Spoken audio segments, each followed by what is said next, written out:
لیکن جو کچھ نہیں کرنا ہوتا ہم اسے نہیں جانتے ہوتے. اگر جانتے بھی ہیں تو بہت کم، کبھی کبھی، بہت کبھی کبھی جانتے ہوتے ہیں کہ ہم نے کیا نہیں کرنا. تو سمجھ آئی کیا کرنا ہے تو نے؟ یہ سوال بھی آسان، جواب بھی آسان. پہلے سے ذہن تیار ہے کیا کرنا ہے، ذہن میں فیڈ اپ ہوتا ہی وہ ہے جو کرنا ہوتا ہے. تو کیا نہیں کرنا تم نے؟ آپ کے پاس کوئی جواب ہی نہیں ہے. ہم نے کیا ہے جو نہیں کرنا؟ ایک دم سے نہیں سمجھ آتی کہ کیا نہیں کرنا. چلیں آپ کے لیے مسئلہ آسان ہو جائے گا. اللہ عالم الغیب والشہادہ ہے، یہ معنی سمجھ آ گیا. اللہ علیم ہے، اس کا ترجمہ میں اب صحیح کرنے لگا ہوں. کچھ زیادہ ہی جاننے والا ہے. یہ لفظ ہے کچھ زیادہ ہی، یہ بھی مجبوری کے تحت کیا. اللہ بہت زیادہ جاننے والا ہے. کیا معنی بہت زیادہ جاننے والا ہے؟ کہا کہ جو اللہ نے کرنا ہوتا ہے اللہ اسے بھی جاننے والا ہے، اور جو نہیں کرنا ہوتا ہے اسے بھی جاننے والا ہے. علیم، جو نہیں کرنا ہوتا اللہ اسے بھی جاننے والا ہے. کئی بار ہم کہتے نہیں ہیں کہ مولا، ایک بار ایک صاحب کہنے لگے علامہ صاحب میرے پیپر ہیں، دعا کرو کہ میں پاس ہو جاؤں. تو میں نے کر دی. اگر تو اس نے پاس ہونا تھا تو اللہ کو پتا تھا کہ اس نے پاس ہو جانا ہے، اور اگر نہیں نہ پاس ہونا تھا تو اللہ کو یہ بھی پتا تھا کہ اس نے نہیں پاس ہونا ہے. تو جو ہونا ہوتا ہے اللہ اسے بھی جانتا ہے، اور جو نہیں ہونا ہوتا اللہ اسے بھی جانتا ہے. تو لگ گیا پتا کہ اللہ عالم ہے اور اللہ علیم ہے. جو ابھی نہیں ہونا ہوتا ہے اللہ اسے بھی جان رہا ہوتا ہے. یہ میں آپ کے سامنے پڑھ دیتا ہوں، بلکہ ابھی کچھ اور باقی ہے، میں وہ بتاتا ہوں آپ کو.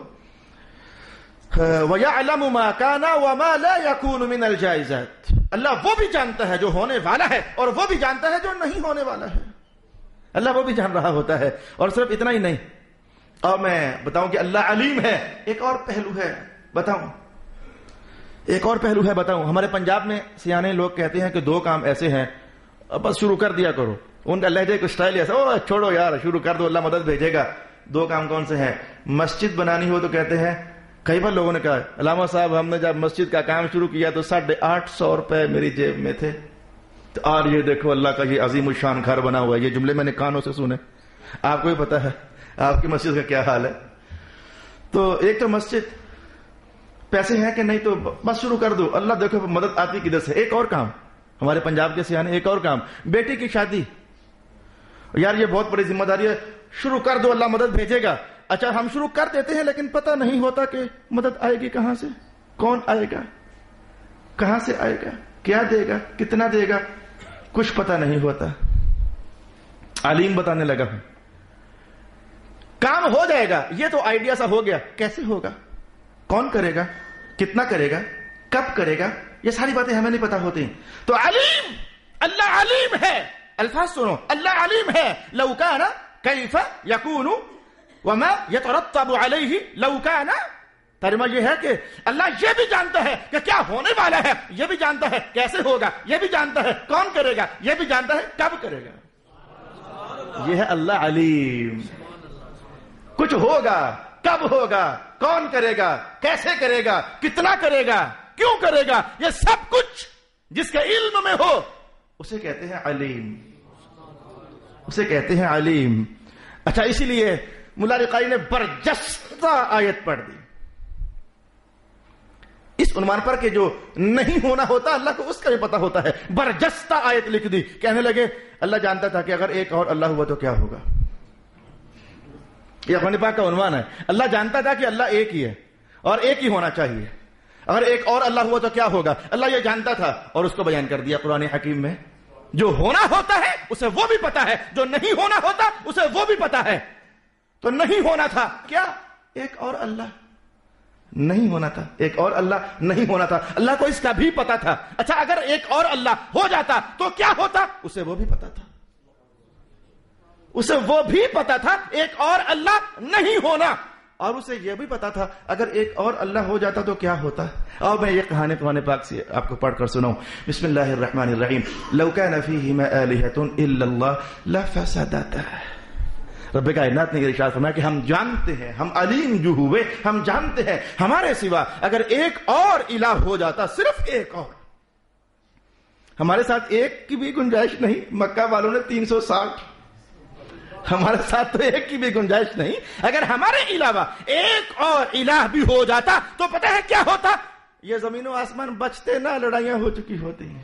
ایک کہتا ہے بارش برسانی ہے, ایک کہتا ہے نہیں برسانی.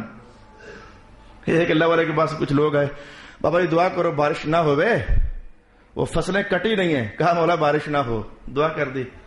دوسرے آئے تو کہنے لگے بابا جی دعا کرو بارش ہو جائے, ہمارا فلانا کام رکا ہوا. کہا مولا بارش کر دے. اب اللہ والوں نے دعائیں کرنی ہوتی ہے, فیصلہ تو وہی چلنا ہے جو ادھر سے. لیکن اگر دو الہ ہوتے تو ایک کہتا بارش نہیں ہونی چاہیے, دوسرا کہتا بارش ہونی چاہیے, ہو جاتی لڑائی.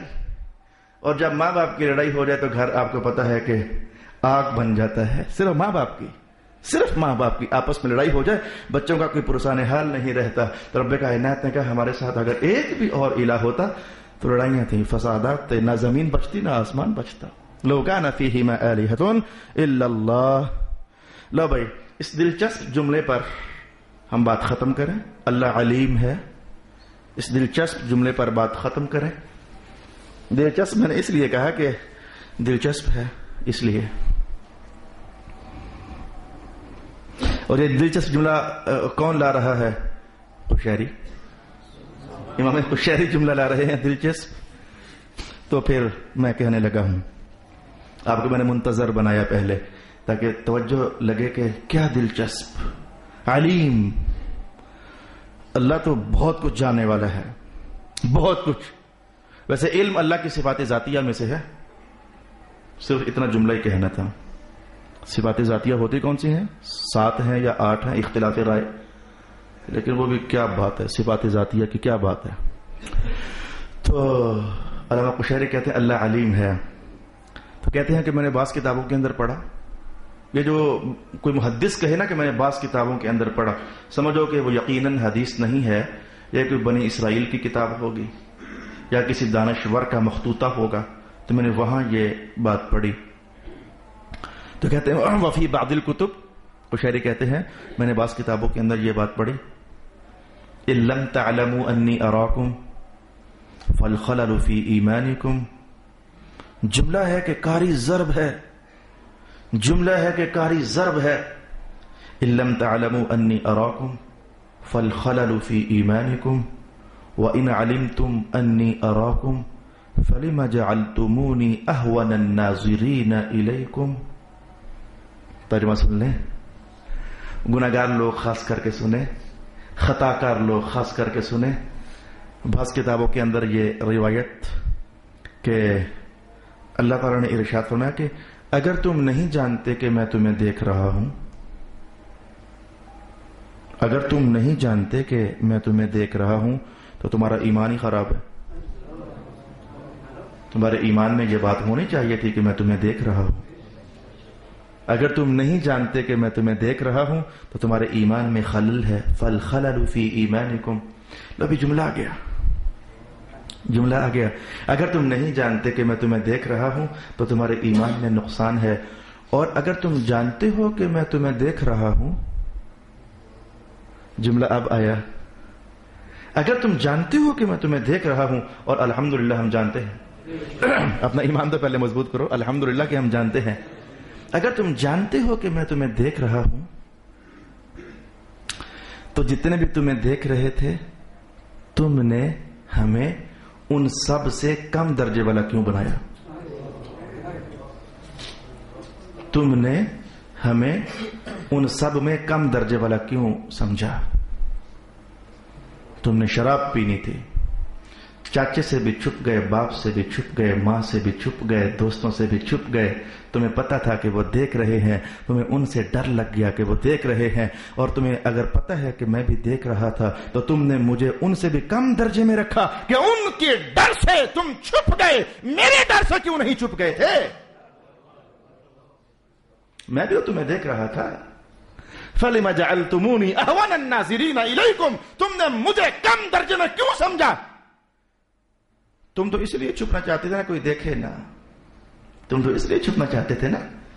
تو تم نے اس موقع پر یہ کیوں نہ جان لیا کہ جس کے بارے میں ایمان رکھتا ہوں کہ وہ بھی دیکھ رہا ہے, ذرا اس سے بھی تو چھپ جایا جائے. اسی لیے ایک فقیر بندے نے جملہ بولا اور خوبصورت بولا, کہنے لگا گناہ کر لو, اور دھیان رکھنا ذرا اوکھی بات ہے, گناہ کر لو پر وہاں جا کر جہاں تمہیں کوئی بھی نہ دیکھے. یہ تو مانا یہی ہوا کہ نہ ہی کرو, کوئی جگہ ایسی ہے ہی نہیں کہ جہاں کوئی بھی نہ دیکھے. کر لو، اگر دل کر گیا گناہ کر لے کو تو کر لو.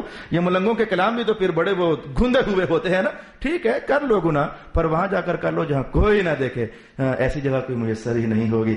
جہاں بھی جاؤ گے، چٹانوں کی اوٹ میں بھی چلے جاؤ گے، جنگلات گھنے جنگلات میں بھی چلے جاؤ گے، تو شاید تم یہ سمجھو کہ تمہیں کوئی نہیں دیکھ رہا. اپنے ایمان سے بھی تو پوچھو کہ وہ دیکھنے والا کوئی ہے یا کہ نہیں. یہی بات تو قشیری کہتے ہیں کہ میں نے بعض کتابوں کے اندر یہ پڑھا ہے کہ اگر تم نہیں جانتے کہ میں تمہیں دیکھ رہا ہوں تو اپنا ایمان سیدھا کرو، ایمان کو بتاؤ کہ میں دیکھ رہا ہوں. اور اگر جانتے ہو کہ میں دیکھ رہا ہوں تو سب دیکھنے والوں میں تم نے سب سے کم درجے میں ہمیں ہی کیوں سمجھ لیا؟ باقی سب سے ڈر گئے اور بچ گئے، صرف ہم سے نہ ڈرے اور ہم سے پھر نہ بچے. رسول اللہ علیہ السلام نے فرمایا کہ ہمارا اللہ رزاق ہے. رزاق کا کیا مفہوم ہے ہم نے جانا. فرمایا کہ اللہ علیم ہے. علیم کا کیا مفہوم ہے ہم نے جانا. اللہ تعالی میرا اور آپ کا حامی و ناصر. وآخر دعوانا ان الحمد للہ رب العالمین.